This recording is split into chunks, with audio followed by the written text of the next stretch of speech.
आं राजीब पौडेल सासे गोरखा कम्युनिटीनि मानसि दिनैनि 16 नभेम्बर साना जोंनि थाखायबो गोथार सान मानो होनबा 1952 16 नभेम्बराव बड' थुनलाइ आफादा जोनोम जादोंमोन बेखौनो बे सानखौ जों गोथार सान होननानै फालिखायो मानिखायो दा इंडियन कन्स्टिट्यूशननि 8 शिड्यूलावबो बर' रावा हाबबाय दा बर' रावनि बर' साहित्य हबामिननि जिसिबां लिरग्राफोर दं बिसोरो जिसिबां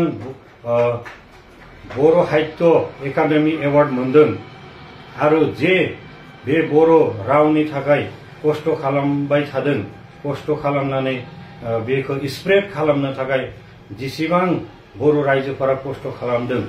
बयनिसिम आंनि गोसो गोरबोजों खुलुमहरबाय धन्यबाद थाबाय जय